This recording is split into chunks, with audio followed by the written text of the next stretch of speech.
پاک کے ساتھ رہ جاتے ہیں۔ ایک مرتبہ مسجد کے اندر وہ دونوں خادم سوئے ہوئے تھے، مخدوم پاک نصف رات کو انہیں بھی چھوڑ کر کے نکل جاتے ہیں اور تنہا پیر کی تلاش کرتے ہیں۔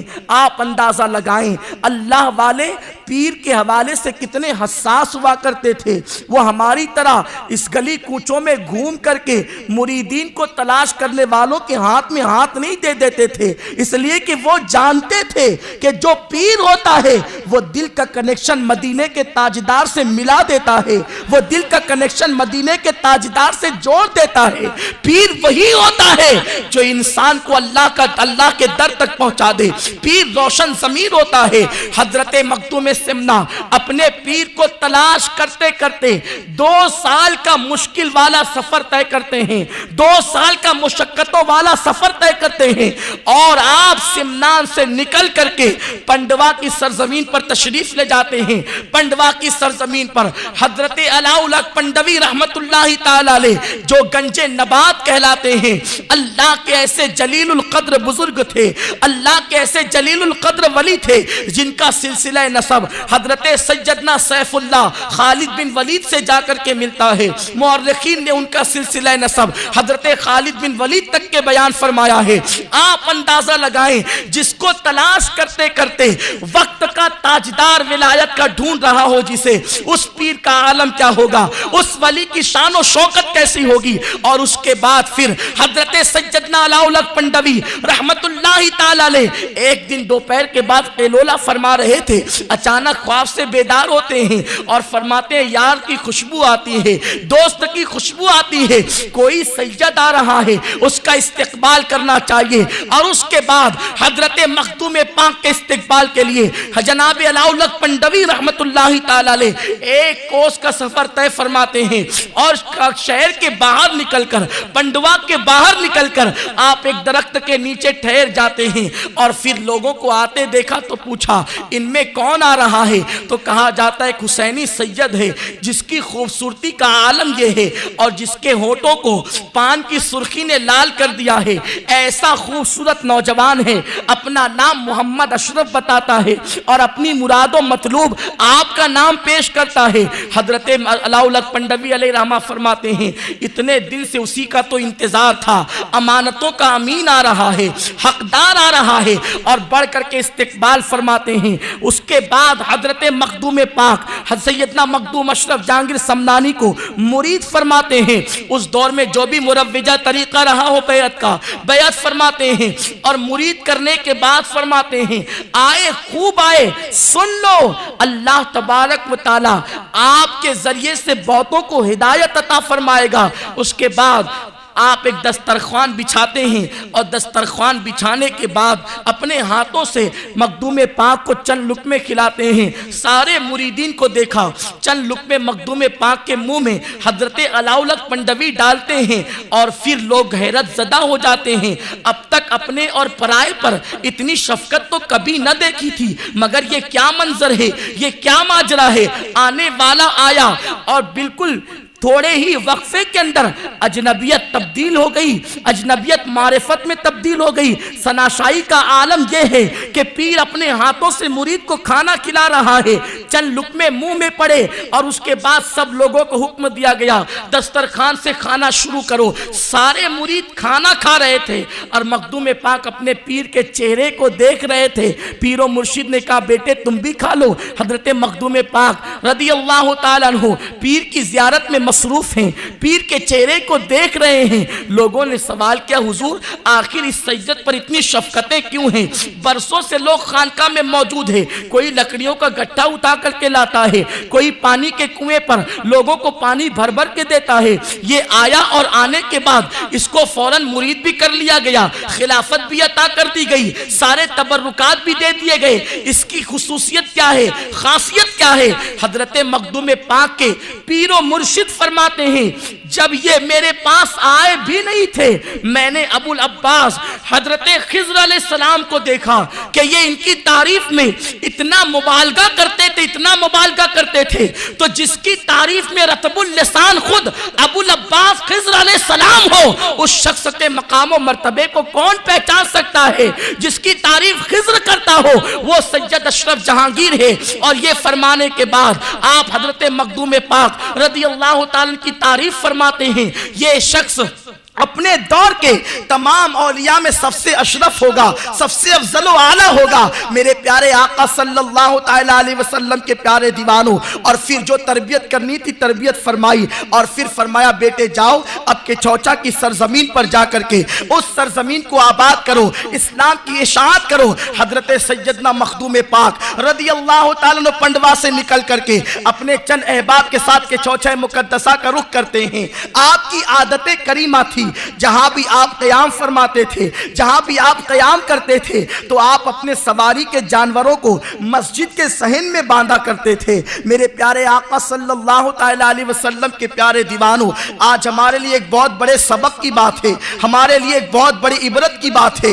آج دیندار ہم خود بن جاتے ہیں، مگر ہماری صحبت میں جو لوگ رہتے ہیں ہم ان کو دین نہیں پلا پاتے، ہم انہیں دیندار نہیں بنا پاتے۔ حقیقی معنی میں دیندار وہی ہے جس کے قریب رہنے والا بھی دیندار بن جائے، وہ دوسروں کو بھی دین پلا سکے۔ میرے پیارے آقا صلی اللہ علیہ وسلم کے پیارے دیوانوں، حضرت مخدوم پاک جب مسجد میں قیام فرماتے تو صحن کے اندر سواری کے جانوروں کو باندھتے۔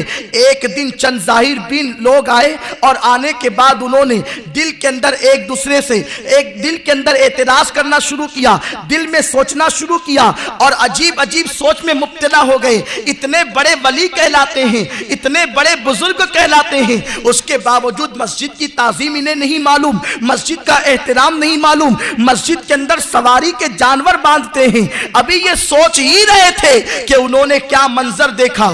ایک گھوڑا مخدوم پاک کی طرف اشارہ کرتا ہے، جناب مخدوم پاک متوجہ ہوتے ہیں اور اپنے خادم سے کہتے ہیں اسے باہر لے جاؤ، یہ پیشاب کرنا چاہتا ہے۔ جب اس گھوڑے کو باہر لے جایا گیا تو اس نے پیشاب کیا۔ اس کے بعد تھوڑی دیر گزری تھی، ایک جانور اور اشارہ کرتا ہے، مخدوم پاک فرماتے ہیں اسے باہر لے جاؤ، وہ لید کرنا چاہتا ہے۔ اس کے بعد اسے بھی باہر لے جایا گیا۔ جب ان ظاہر بن لوگوں نے یہ منظر دیکھا تو حضرت مخدوم پاک نے فرمایا سنو، اصل میں ہم مسافر ہیں اور حفاظت کے لیے کوئی چیز موجود نہیں، اور مسجد میں صحن میں گھوڑے باندھنے کی ممانعت اس لیے ہے کہ یہ لید کریں گے اور پیشاب کریں گے، مسجد کا تقدس قائم نہ رہ سکے گا۔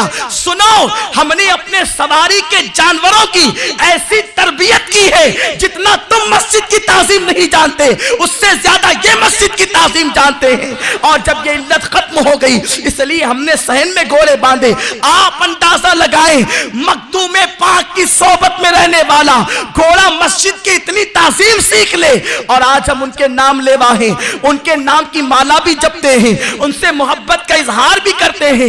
وہ تو جانور ہو کر مخدوم پاک کی صحبت میں رہ کر مسجد کی تعظیم سیکھ گیا، اور ہم انسان ہو کر ان کی محبت کا نام لے کر اب تک ہم مسجد کی تعظیم نہ سیکھ سکیں۔ مسجدیں ہم سے ویران ہیں، مسجدیں مرثیہ خواہ ہیں۔ آپ ذرا سوچو تو صحیح، ہم کل قیامت کے دن رب کی بارگاہ میں کیا جواب دیں گے کہ محبت تو ان کے نام کی، محبت کے حوالے سے ان کے نام لیا کرتے تھے، اور جو لوگ اس مشن کو ہمارے درمیان چھوڑ گئے تھے اس سلسلے میں سستی کا مظاہرہ کرتے تھے۔ میرے پیارے آقا صلی اللہ علیہ وسلم کے پیارے دیوانوں، حضرت سیدنا مخدوم پاک رضی اللہ تعالیٰ فرماتے ہیں اے لوگو، اگر تم سے ہو سکے تو کسی کا دل نہ دکھاؤ، لوگوں کے دلوں کو خوش کرنے کی کوشش کرو۔ حضرت مخدوم پاک ارشاد فرماتے ہیں ساری عبادت ایک قطرے کی حیثیت رکھتی ہے، ساری عبادت ایک قطرے کی حیثیت رکھتی ہے، اور اہل ایمان کا دل خوش کر دینا یہ سمندر کی حیثیت رکھتا ہے۔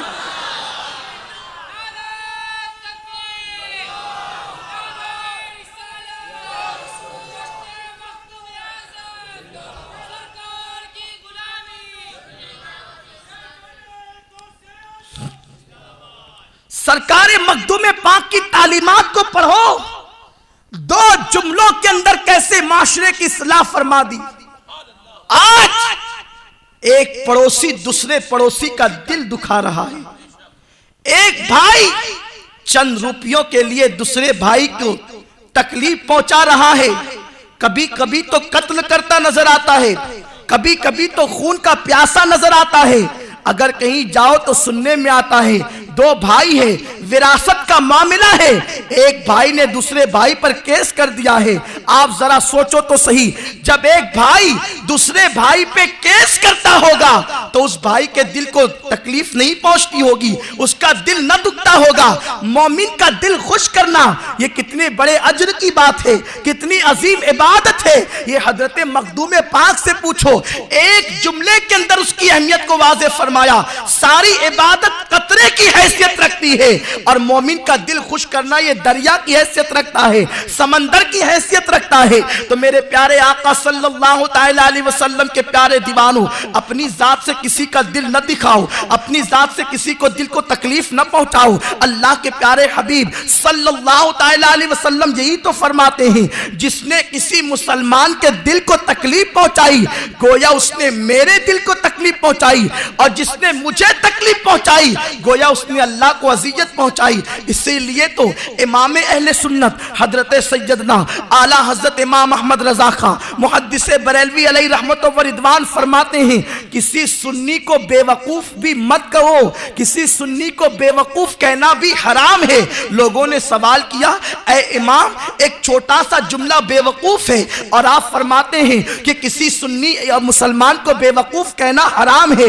امام فرماتے ہیں ہاں حرام تو ہے۔ کہا اتنا چھوٹا سا جملہ حرام کیوں؟ فرماتے ہیں اس کی وجہ یہ ہے، اگر تم کسی مسلمان کو اس کے منہ پر بے وقوف کہو گے تو اس کے دل کو تکلیف پہنچے گی، اور آقا فرماتے ہیں جس نے کسی مسلمان کا دل دکھایا گویا اس نے اپنے نبی کا دل دکھایا۔ نبی کا دل دکھانا تو حرام ہی ہے، اس لیے کسی سنی کو بے وقوف کہہ کر اس کے دل کو تکلیف نہ پہنچاؤ۔ یہ ہمارے اسلاف کی تعلیم ہے، یہ ہمارے بزرگوں کی تعلیم ہے، بزرگوں کی تعلیم کو فراموش کر چکے۔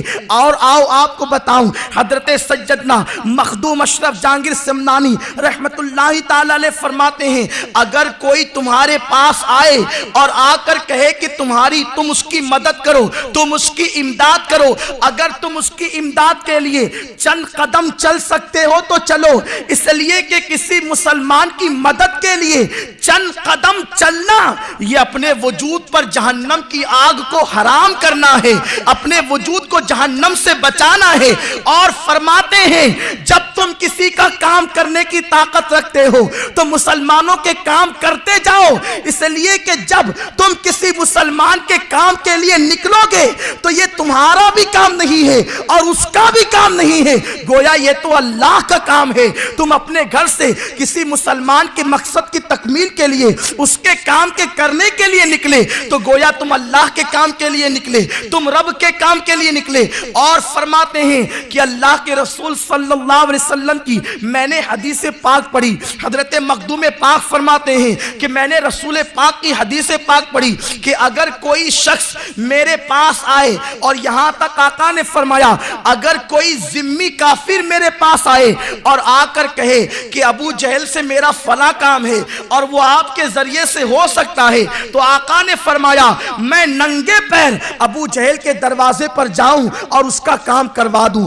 آپ اندازہ لگائیں اللہ کے حبیب صلی اللہ علیہ وسلم کا یہ فرمان حضرت مخدوم پاک پیش فرما کر ہمیں امت کی محبت کا کس طریقے سے درس عطا فرما رہے ہیں، محبت کا سلیقہ عطا فرما رہے ہیں پیارے آقا صلی اللہ تعالی علیہ وسلم کے پیارے دیوانوں۔ اور آؤ آج میں آپ کو بتاؤں، ہم لوگ گناہ پر گناہ کرتے ہیں، برائی پر برائی کرتے ہیں، سرکار کی سنتوں کو کبھی ترک بھی کرتے ہیں، آقا علیہ السلام کی سنتوں کو پسے پشت ڈالتے ہیں، اور اس کے بعد پھر ہم یہ دعویٰ کرتے ہیں ہم تو فلاں کے مرید ہیں، ہم تو فلاں بزرگ کا دامن پکڑ چکے ہیں۔ کوئی کہتا ہے میں غوث پاک کا دامن پکڑ چکا، میں غریب نواز کا دامن پکڑ چکا، مخدوم سمنا کا دامن پکڑ چکا، اعلیٰ حضرت کا دامن پکڑ چکا، مفتی اعظم کا دامن پکڑ چکا، اب ہمیں کیا غرض، گناہ کرتے جاؤ یہ بزرگ بخشوا لیں گے۔ مگر میں آپ کو بتا دوں، کان کھول کر سن لو کہ بزرگان دین گناہگاروں سے محبت نہیں فرماتے،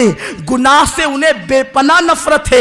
آج یہ میں آپ کو بتاؤں، لطائف اشرفی میں حضرت سیدنا نظام الدین یمنی رحمت اللہ تعالی علیہ ایک حکایت کو نقل فرماتے ہیں کہ مخدوم پاک کے ایک مرید تھے، وہ مرید ان کی تربیت جاری تھی، ان کی تربیت شروع تھی۔ اللہ اکبر، دوران تربیت انہیں بازار میں بھیجا گیا۔ جب وہ بازار گئے تو بازار میں انہوں نے خوبصورت عورت کو دیکھا، بازار میں انہوں نے خوبصورت لڑکی کو دیکھا جو بہت زیادہ حسین و جمیل تھی۔ اللہ اکبر، اس کے حسن کو دیکھنے کے بعد وہ بے قابو ہو گئے اور انہوں نے اس عورت سے گفتگو کرنا شروع کر دی۔ چند ہی منٹ پیارے دیوانوں، آج بے پردگی کا ماحول عام ہوتا جا رہا ہے، بے پردگی بڑھتی جا رہی ہے، برائیاں بڑھتی جا رہی ہے۔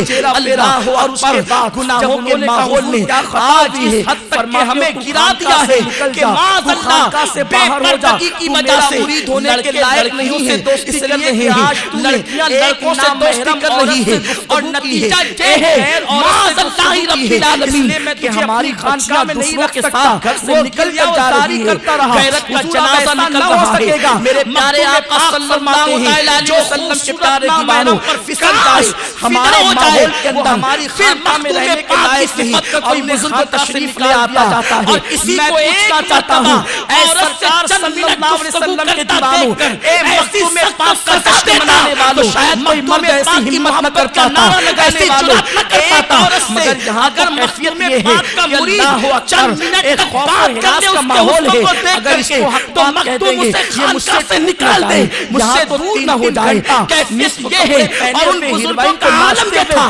وہ ایسوں کو قریب رکھنا پسند ہی نہیں کرتے تھے جس کے دل کے اندر شریعت کی محبت نہ ہو، جس کے دل کے اندر شریعت کا جا سے لحاظ نہ ہو۔ مناظر کو نہ دیکھ لیے جائیں، میں پوچھنا چاہتا ہوں وہ لوگ جو چند منٹ ہمیں یہی پیغام ملتا ہے اور خانقاہ سے نکال دیا جائے اور ہم اتنی برائی نہ کریں، ان اللہ والوں نے بد نظری کریں، ان بزرگوں نے سمجھا تھا جنہوں نے ساری زندگی اپنے آپ کو دھوکہ من میں گزار دی۔ امام علی مقام کی شہادت پر جو مقصد تھا اس مقصد کو پورا کرنے میں گزار دیا۔ میرے پیارے آقا صلی اللہ علیہ وسلم کے پیارے دیوانوں، آج یہ آپ دیکھیں میدان کربلا کے اندر امام علی مقام علی جدِ والِ صلاۃ و تسلیم، اللہ اکبر، 72 اصحاب کے ساتھ موجود ہے، سامنے 22,000 کا لشکر ہے، مگر اللہ اکبر کیفیت کیا ہے؟ ایک خاتون دوران جنگ اپنے خیمے سے باہر نکلتی ہے، امام اس کو آواز دیتے ہیں، اے خاتون واپس ہو جا، عورتوں پر جہاد فرض نہیں ہے، پردے کی پابندی کرو، اس لیے کہ یہ نانا کا نظام ہے۔ پیارے آقا صلی اللہ علیہ وسلم کے پیارے دیوانوں، آپ میدان کربلا میں دیکھیں کہ امام علی مقام قدم قدم پر تحفظ شریعت کا درس دیتے ہیں، قدم قدم پر شریعت کا تحفظ سکھاتے ہیں۔ میرے پیارے آقا صلی اللہ علیہ وسلم کے پیارے دیوانوں، ایک مرتبہ اللہ اکبر امام علی مقام ان یزیدیوں کے سامنے خطبہ ارشاد فرما رہے تھے کہ حضرت زینب کی رونے کی آواز بلند ہوئی، اللہ اکبر، آپ نے خطبہ روک دیا اور اپنے بھائی حضرت عباس علمدار سے فرمایا جاؤ اور جا کر ان کی آواز کو بند کراؤ اور ان سے کہو کہ رونے کی آواز بلند مت کرو۔ نانا کا فرمان ہے عورت کی آواز بھی عورت ہے، ایسی مصیبت کے عالم میں آواز بلند ہوتی ہے تو نانا کی حدیث یاد دلاتے ہیں۔ اور آج ہم نے امام علی مقام کے خون کو اتنا سستا سمجھ لیا کہ چند درم شربت اور ایصال ثواب کی نیاز ہم نے اس کا بدل قرار دے دیا۔ امام کا خون اتنا سستا نہیں ہے جتنا سمجھ رہے ہیں۔ امام علی مقام میدان کربلا میں کیوں گئے تھے؟ اس مقصد کو مخدوم پاک نے سمجھایا، وہ شریعت کے تحفظ کے لیے گئے تھے۔ اسی لیے تو ایک مرید کو دیکھا کہ ایک عورت سے بے پردہ گفتگو ہو گئی تو نکال باہر کر دیا۔ آج اس گناہ کے اندر اللہ ماشاء اللہ کتنے وہ لوگ ہیں جن کا دامن داغدار نہیں، اور اللہ کے رسول صلی اللہ علیہ وسلم نے خود فرمایا میری امت کا فتنہ عورت ہے.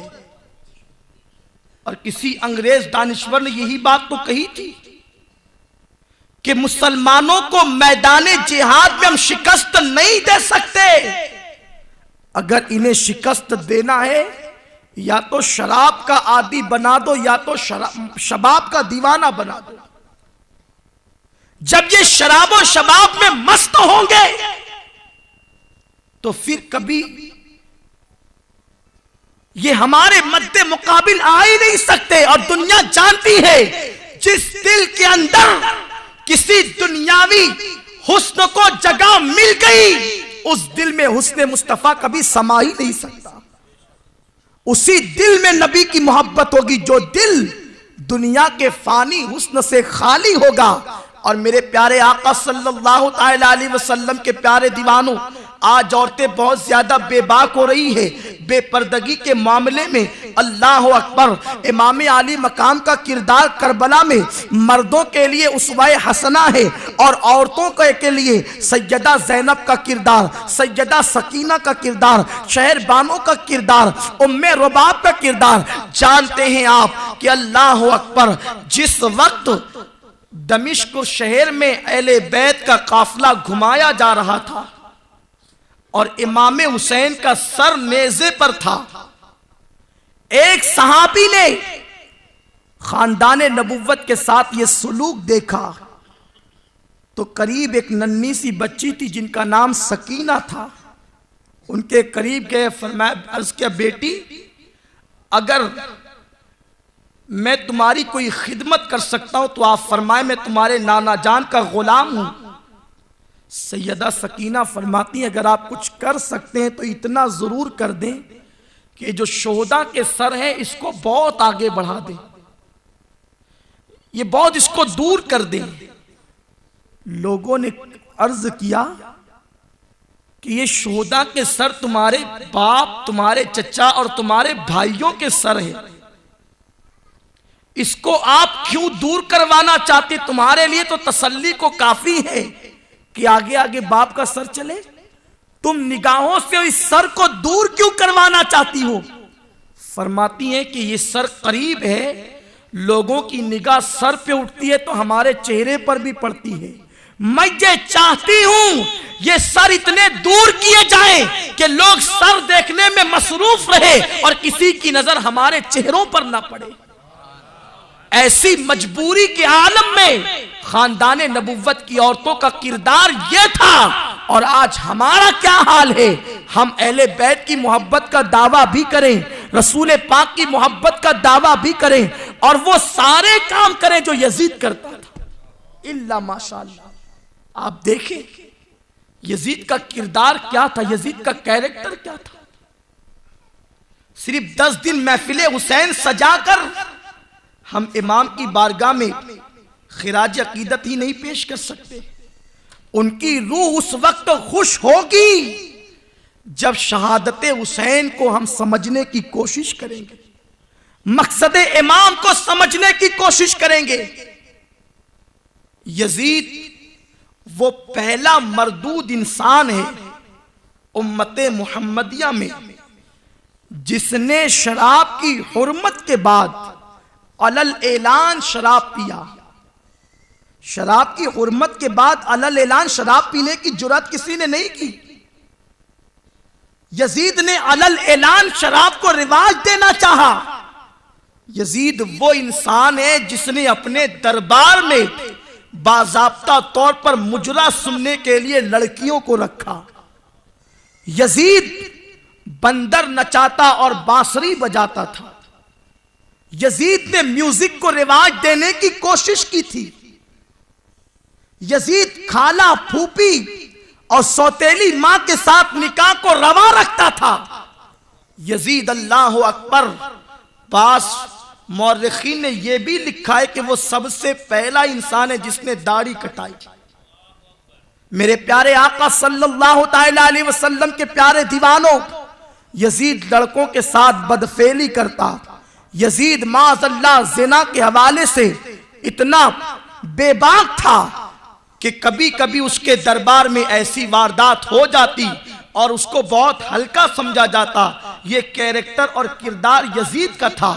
یہ سارے کام وہ کرنے کے بعد امام علی مقام سے مطالبہ کر رہا تھا کہ آپ اپنا ہاتھ میرے ہاتھ میں دے کر میرے گندے اور غلط کیریکٹر کی تائید کریں. یہ اس سے مطالبہ تھا جس نے نبوت والی گود میں پرورش پائی تھی. یہ اس سے مطالبہ تھا جس نے خاتون جنت کی گود میں پرورش پائی تھی. یہ اس سے مطالبہ تھا جس کو دین کی حفاظت ہی کے لیے پیدا کیا گیا تھا. گویا کہ امام علی مقام نے یہ فرما کر سبق دے دیا یہ سر تو کٹ سکتا ہے مگر یہ ہاتھ کسی زانی کے ہاتھ میں نہیں جا سکتا. یہ ہاتھ کسی شرابی کے ہاتھ میں نہیں جا سکتا. یہ ہاتھ کسی بے نمازی کے ہاتھ میں نہیں جا سکتا. میں ننھے سے اصغر کا لاشا تڑپتا ہوا میدان کربلا میں تو دیکھ سکتا ہوں مگر نانا کی شریعت کے ساتھ کھلواڑ کرنے والے سے میں کبھی اتحاد نہیں کر سکتا. اپنا ہاتھ اس کے ہاتھ میں نہیں دے سکتا. اب میں تھوڑی سی آپ کی توجہ چاہتا ہوں. یزید امام کا ہاتھ اپنے ہاتھ میں مانگ رہا تھا. شرابی ہونے کی وجہ سے, جواری ہونے کی وجہ سے, لڑکیوں سے مجرا اور گانا سننے کی وجہ سے, میوزک سننے کی وجہ سے امام نے اپنا ہاتھ اس کے ہاتھ میں دینا پسند نہیں کیا. اور ہمارا یہ اور آپ کا یہ عقیدہ ہے جب ہم مرید ہوتے ہیں تو پیر کے ہاتھ میں اپنا ہاتھ دیتے ہیں. پیر کے ہاتھ سے ہمارا ہاتھ غوث اعظم غریب نواز تک پہنچتا ہے اور ان سے سلسلہ در سلسلہ یہ ہمارا ہاتھ امام حسین کے ہاتھ میں پہنچتا ہے. اب آپ توجہ فرمائیں کس خوش فہمی میں ہیں ہم اور آپ. ایک شخص شرابی تھا, جان کو بچانے کے لیے امام نے اپنا ہاتھ اس کے ہاتھ میں نہیں دیا. تو جو شراب جوے اور بد نظری میں مصروف رہتے ہیں ان کا ہاتھ امام اپنے ہاتھ میں کب لے سکتے ہیں؟ یہ بھی تو غور کرو, یہ بھی تو سوچو. آج ہماری اس بدعملی نے ہمارے دین کو بدنام کر دیا. دین ہماری وجہ سے بدنام, شریعت ہماری وجہ سے بدنام, مسلک اہل سنت ہماری وجہ سے بدنام. ہمارے غلط کردار, غلط کیریکٹر, غلط رسمیں اور بری عادتوں سے ہم خود اپنے دین کو بدنام کر رہے ہیں. خدا کے لیے ایسا نہ کرو. اگر ایسا کرو گے تو کل میدان محشر میں امام علی مقام کو منہ دکھانے کے لائق نہ رہو گے. ذرا سوچو تو صحیح, غور تو کرو. اگر امام علی مقام نے پوچھ لیا تو نام کا نعرہ میرے لگاتا تھا, میرے نام کا نعرہ لگا کر میری محبت کا نام لے کر اپنے آپ کو حسینی کہلاتا تھا اور تیرا کردار تو میرے دشمن یزید کی طرح تھا, تو اس وقت ہمارے پاس جواب کیا ہوگا؟ ہم کیا جواب دیں گے؟ یہی جواب دیں گے امام ہم آپ کے نام کا شربت بانٹ کر میوزک سن کر یزید کے کردار کو زندہ کرتے تھے. ہم آپ کے نام کی نظر اور اصال ثواب کر کے یزید کا کردار کیریکٹر اس طرح زندہ کرتے تھے کہ وہ میوزک سنتا تھا, بانسری بجاتا تھا, عورتوں پہ بد نظری کرتا تھا, بے پردگی کو عام کرنا چاہتا تھا. ہم بھی وہی سب کرتے تھے. اور سنو, فرمایا گیا جو جس کے طریقے پر چلے گا قیامت کے دن اسی کے ساتھ اٹھایا جائے گا. اگر کردار یزید کو زندہ کرنے کی وجہ سے اللہ نہ کرے 100 بار ایسا نہ ہو کہ یزید کے ساتھ اٹھنا ہوا تو ہمارا ٹھکانہ کہاں ہوگا؟ کہاں رہو گے؟ اور یہ بھی سن لو, یہ کہہ کر دل کو تسلی مت دینا یزید کچھ بھی تھا, مسلمان تو تھا. یہ دل کو تسلی مت دینا کہہ کے تینوں ائمہ نے اس کے کفر پر اتفاق کیا ہے. اور ہمارے امام اعظم نے کافر نہیں کہا تو مسلمان بھی نہیں کہا. یزید جہنمی ہے. اور یزید نے معاذ اللہ مدینہ منورہ میں ایسی بدکاری پھیلائی کہ 3 دن اور 3 رات تک مدینہ منورہ کی عورتوں کے ساتھ اس نے زنا بالجبر کروایا. فرمایا گیا جس سے تقریباً 10,000 بغیر باپ کے بچے پیدا ہوئے. یزید وہ بدترین انسان ہے جو جہنم کا پلندہ ہے, جو جہنمی ہے. جس نے مدینہ الرسول کو تاراج کیا، وہ مدینہ جہاں ہوائیں بھی ادب سے چلتی ہے، وہ مدینہ منورہ جہاں سید الملائکہ اپنے پروں کو سمیٹ کر آتے ہیں، اس مدینے کی تقدس کو اور اس کی حرمت کو پامال کرنے والی ذات کا نام یزید ہے۔ اب بتاؤ، اگر قیامت کے دن برے اعمال سے توبہ نہ کرنے کی وجہ سے یزید کے ساتھ اٹھے تو حشر کیا ہوگا؟ یہ نازک سا وجود جو مچھر اور چونٹی کے کاٹنے کو برداشت نہیں کرتا، یہ وجود اللہ کے اس سخت ترین عذاب کو کیسے برداشت کر سکے گا؟ اے دیوان گان عشق رسول، اس لیے اپنے برے کردار سے توبہ کرو، اپنے برے کیریکٹر سے توبہ کرو، اپنے برے عمل سے توبہ کرو۔ اگر دین کو اپنے کردار سے فائدہ نہیں پہنچا سکتے تو نقصان بھی نہ پہنچاؤ، اپنے دین کو نقصان بھی نہ پہنچاؤ۔ آپ کو معلوم ہوگا کہ سنی دعوت اسلامی کا ہر سال سنی اجتماع انگلینڈ کی سرزمین پر منعقد ہوتا ہے۔ کچھ سال پہلے حضرت امیر سنی دعوت اسلامی جب اس اجتماع سے واپس آئے تو حضرت نے ایک دردناک واقعہ بیان فرمایا جو آپ کی اور ہماری عبرت کے لیے میں پیش کرتا ہوں۔ حضرت نے فرمایا کہ میں نے وہاں پر ایک منظر دیکھا اور مجھے وہاں پر ایک بات بتائی گئی۔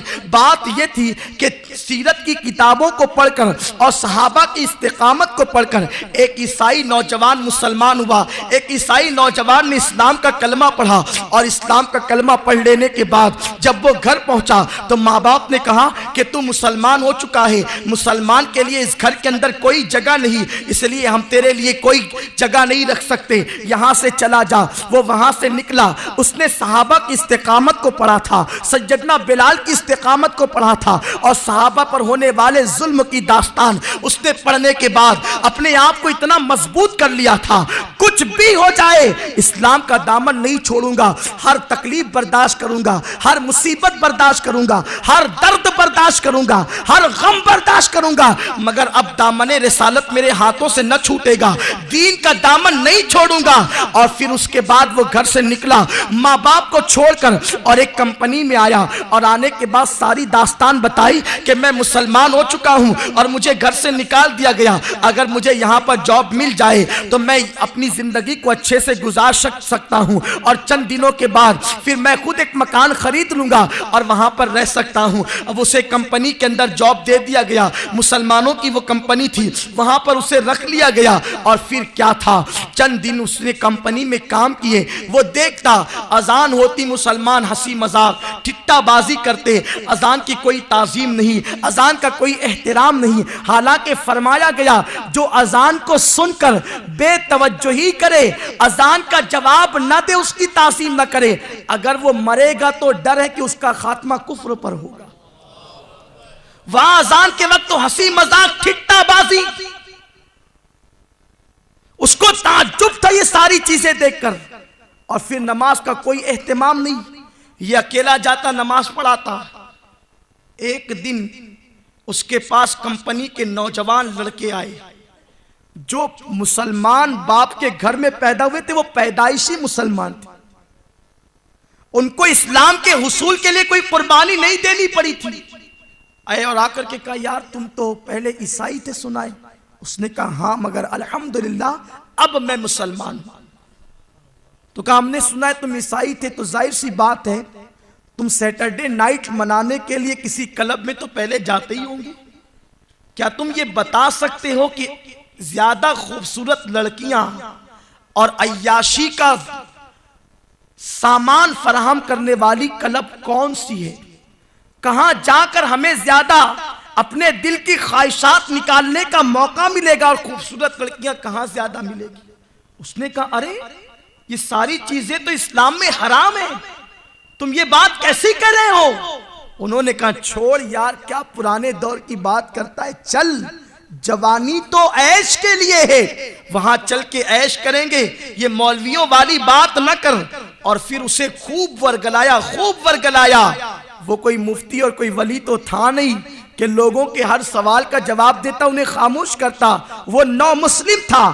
شیطان نے غلبہ کیا اور ان نوجوان لڑکوں کے ساتھ وہ بھی نائٹ کلب میں پہنچا، سیٹرڈے کی نائٹ خوب دھوم دھام سے عیاشیاں کرتے ہوئے گزاری۔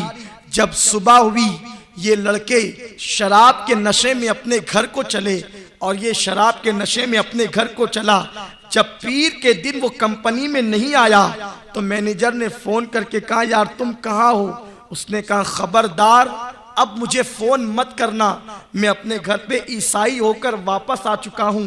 جو دین اتنی گندگی سکھاتا ہو میں اس دین سے وابستہ نہیں رہنا چاہتا. میں نے دیکھ لیا کتابیں کچھ اور کہتی ہے اور تمہارا دین کچھ اور کہتا ہے. میں پوچھنا چاہتا ہوں مسلمانوں بتاؤ جو اس نے تاثر لیا کیا وہ تاثر حقیقت تھا؟ ان کے کردار سے جو وہ بدزن ہو کر اسلام سے بدزن ہوا کیا وہ معاملہ صحیح تھا؟ قسم خدا کی اسلام یقیناً وہی ہے جو قرآن میں موجود ہے، جو شریعت مطہرہ بتا رہی ہے، جو سیرت کی کتابیں بتا رہی ہے. مگر وہ ساری چیزیں دیکھ کر اگر وہ بدزن ہوا تھا تو مسلمانوں کا کردار دیکھ کر کہیں ایسا تو نہیں ہے کہ ہمارے کردار کو دیکھ کر بھی کوئی بدزن ہو رہا ہو، ہمارے کیریکٹر کو دیکھ کر کوئی دین سے دور ہو رہا ہو.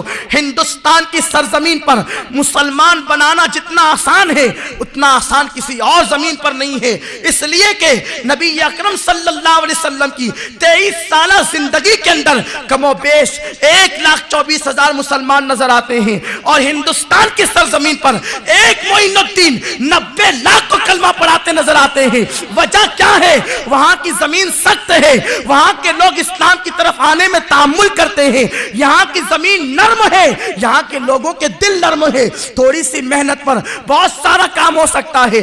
ہم چلتے پھرتے اپنے کردار سے اپنے کیریکٹر سے دین کی تبلیغ کر سکتے ہیں. ارے دیوان گان عشق رسول سنتوں میں اپنے آپ کو رنگ لو اور نکل جاؤ گلی کوچوں میں. کچھ کہنے کی ضرورت نہیں، بتا دو دنیا کو اپنے کردار سے. ارے جب حسین پاک کے غلاموں کا کردار اتنا خوشبودار ہے تو کربلا والوں کے کردار کا عالم کیا ہوگا؟ اپنے کیریکٹر سے نبی اور آل نبی کا کردار یاد دلا دو. مخدوم پاک نے یہی تو کیا، سمنا کے تاجدار نے یہی تو کیا. مگر افسوس آج ہمارے کیریکٹر سے ہمارا دین بھی بدنام ہو رہا ہے. جو غیر مسلم ہے وہ بدزن ہو رہے ہیں اور جو مسلک کے اعتبار سے اجنبی ہے وہ بھی دور ہو رہے ہیں. سنو، اہل سنت کا نقصان وہابیت اور تبلیغی جماعت کی محنت سے نہیں ہو رہا ہے، ہماری بدعملی سے ہو رہا ہے. ہماری بدعملی کو دیکھ کر ہمارے مسلک سے جتنے لوگ ٹوٹے تبلیغی جماعت کی محنت سے نہیں ٹوٹے.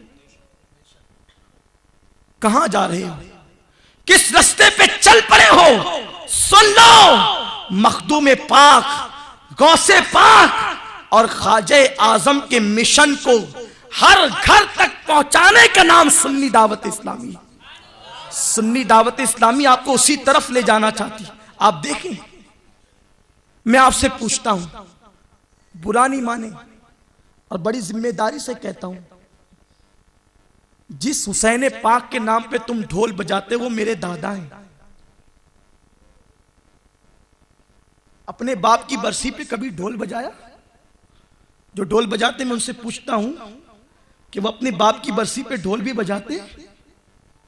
کہاں محبت کا معیار کیا متعین کیا ہے؟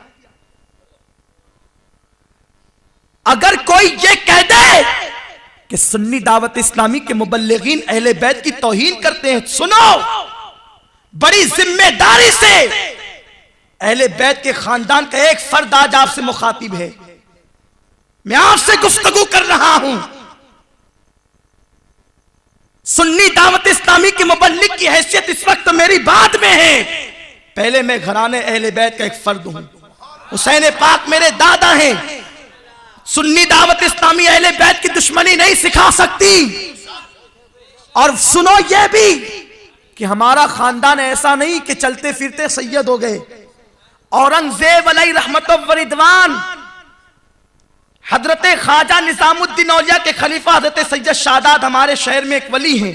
ان کے آستانے پر آئے، آپ کو پتا چلا کہ یہاں حسنی حسینی سادات رہتے ہیں، ملاقات کے لیے تشریف لائے ہمارے آبا و اجداد سے، اور پیتل کے سکے بنا کر کے دیے کہ یہ آپ کی سیادت کی تصدیق بھی ہے اور آج سے آپ لوگوں کو شہر کا قاضی مقرر کیا جاتا ہے. آج بھی ہمارے پاس وہ ثبوت موجود ہے اورنگزیب کہتا کردہ. تو اورنگزیب جیسے جلیل القدر مجدد نے اور بادشاہ وقت نے ہمارے خاندان کو سیادت کے حوالے سے مانا ہے. میں اپنی سیادت کی تعریف کرنے نہیں بیٹھا, لیکن اب میں جو کہتا ہوں وہ یہ کہ میرے بعد یہ مت کہنا کہ سنی دعوت اسلامی والے اہل بیت کی توہین سکھاتے ہیں.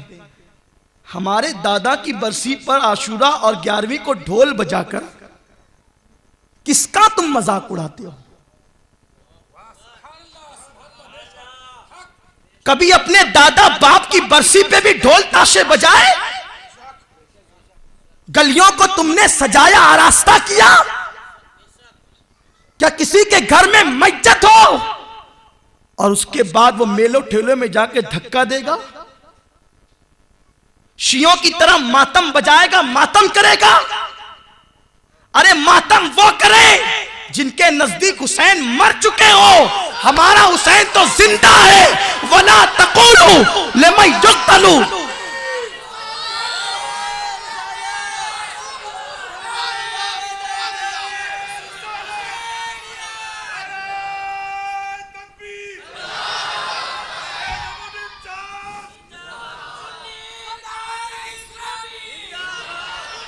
حسین کل بھی زندہ تھے, آج بھی زندہ ہیں اور قیامت تک زندہ رہیں گے. حسین زندہ ہے ہماری محفلوں میں, حسین زندہ ہے ہماری نمازوں میں, حسین زندہ ہے ہماری اذانوں میں, حسین زندہ ہے ہماری صبحوں میں, حسین زندہ ہے ہماری شام میں. شفق پر سرخی حسین کی زندگی کی ضمانت دیتی ہے. افق کا جمال حسین کی زندگی کی علامت ہے. جب تک دین زندہ رہے گا, جب تک اذانیں ہوتی رہے گی, حسین زندہ ہے اور زندہ رہیں گے. قتل حسین اصل میں مرگ یزید ہے. اسلام زندہ ہوتا ہے ہر کربلا کے بعد.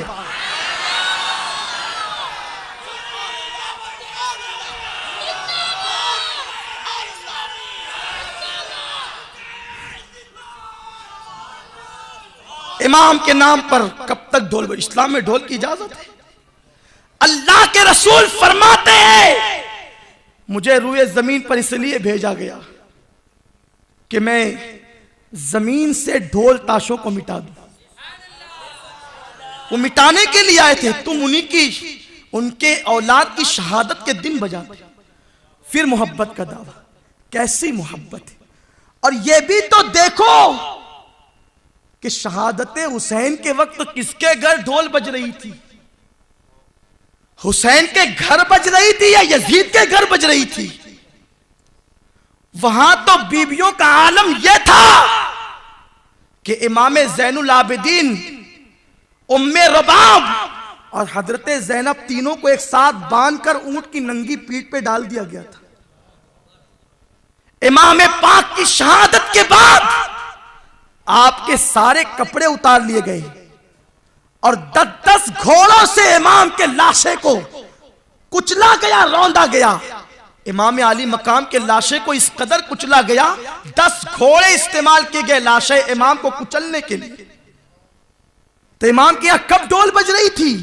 جب وہ مدینے سے نکل رہے تھے, جب مکے سے نکل رہے تھے, جب کربلا میں پہنچے تھے, جب یا امام کے لاشے پہ گھوڑے دوڑ رہے تھے, جب یا کوفہ میں ان کا سر گھمایا جا رہا تھا نیزوں پہ, جب کس کے سنت ادا کر رہے ہو, کس کے طریقے پہ چل رہے ہو, اور اصلاح کرنے والوں کو باغی کہتے ہو, اصلاح کرنے والوں کو دشمن کہتے ہو. سنو, امام علی مقام رضی اللہ تعالی عنہ کے مشن کو زندہ کرنے کا نام سنی دعوت اسلامی ہے.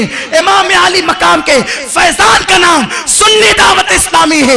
امام علی مقام کے مشن کو گھر گھر پہنچانے کا نام سنی دعوت اسلامی ہے. ہمارا کام پیغام امام کو زندہ کرنا ہے, پیغام امام کو پہنچانا ہے, پیغام امام کو گھر گھر پہنچا دینا ہے. یہ ہماری سب کی ذمہ داری ہے. اور سنو, اگر سنیوں نے خرافات اور بدعات سے توبہ کی جو لوگ مبتلا ہیں اور واقعی جو مشن امام حسین ہے اگر اس پر عمل کرنے کے لیے تیار ہو گئے, قسم خدا کی جتنے گئے سب لوٹا سکتے. آگے تو بڑھو, محنت تو کرو. آج بھی 80% ان کے ساتھ چلنے والی عوام ہماری اپنی ہے, جنہوں نے ابھی تک نبی کی توہین نہیں کی ہے, گستاخی نہیں کی ہے. ان کے لوٹ آنے کا چانس ہے, ان کے پلٹ آنے کی بہت امیدیں ہیں. تم نہیں آگے بڑھو گے تو کون آگے بڑھے گا؟ اس لیے آؤ سنی دعوت اسلامی کے قریب آؤ. سنی دعوت اسلامی سادات کی تعظیم بھی سکھاتی ہے, اہل بیت کی محبت, اور یہ کوئی چیز بتانے والی نہیں ہے, اس کا تعلق تو دین سے. کسی سے ڈر کر ہم سیدوں کی تعظیم نہیں کرتے, یہ ہمارا ایمان ہے تعظیم کرنا, یہ ہمارا دین ہے تعظیم کرنا. اہل بیت کی فضیلت بیان کرنا, ان کی شان بیان کرنا, یہ ہمارا مذہب ہے, مسلک ہے. امام احمد رضا نے ہمیں یہی سکھایا ہے کہ اہل بیت کی تعظیم کرو, اہل بیت کا احترام کرو. ارے آپ نے نہیں دیکھا ایک مزدور سید کو پالکی میں بٹھا کر اپنے کاندھے پہ سوار کر کے لے کر کے چلے. اعلیٰ حضرت نے یہ تعظیم کا طریقہ بتایا. جب سید مزدور ہو اور اللہ اکبر زیادہ پڑھا لکھا نہ ہو تو اس کی تعظیم اور احترام کا یہ عالم ہے.